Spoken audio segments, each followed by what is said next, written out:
if this game ends up going the distance here, simply because...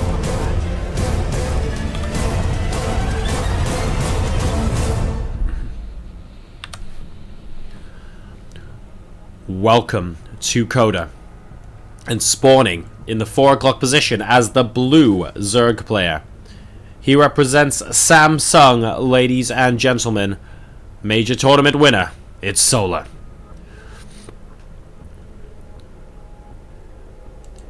He has just won the Roach v Roach Vanguard of this best of 9 series, winning game number 1. In very sort of steady, typical fashion, I would say. So no quick engagement and huge upset, solid victory. Just very sustained pressure beating his opponent here. But this guy's pretty used to pressure. I mean, he's been in a lot of situations where, frankly, he can be 2 down in a best of 5 and still not be fazed by it. So I'm not expecting anything majorly different from him yet. Representing Root Gaming, the current hot seat king of the hill, ladies and gents, it's Hydra.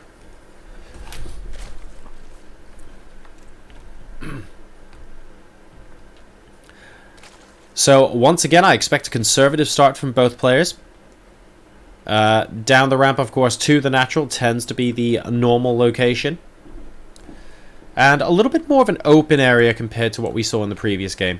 So, I wonder if that's going to end up facilitating any sort of more aggressive play. And certainly the openings chosen from the players here reflect that just a little bit. We have the spawning pools coming down first from both, so that's going to make a change from the hatch first.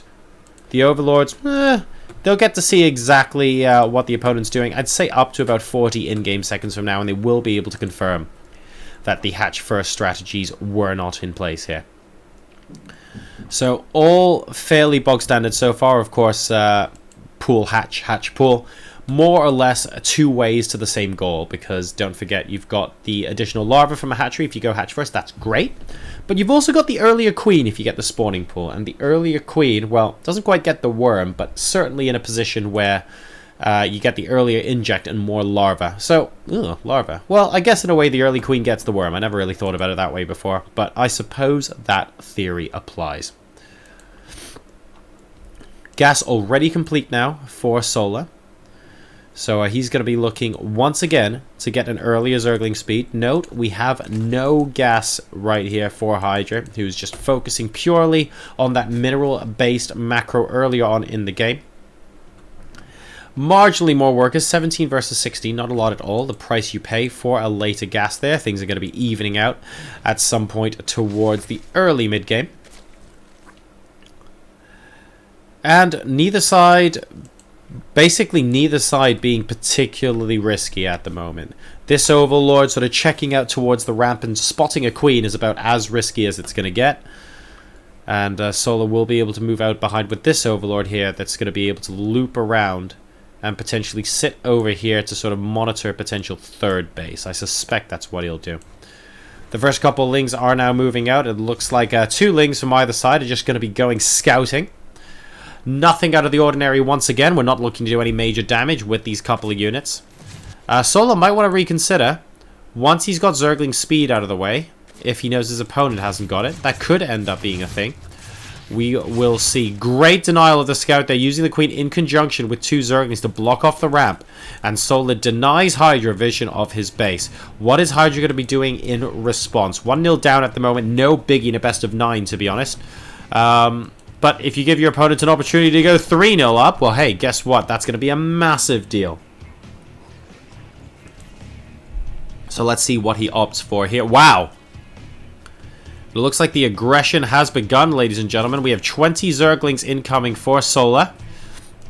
Is he going to be pulling them? It looks like he's pulling them next to the natural expansion. The queens are marching out on the map to say, hang on a second, where are your overlords, mate? I am interested in finding out. Hydra's got an overlord here. Is he going to be able to sneak it in and see if this potential speedling, I guess it would be an all-in play, coming from Solar, gets detected just out of vision there.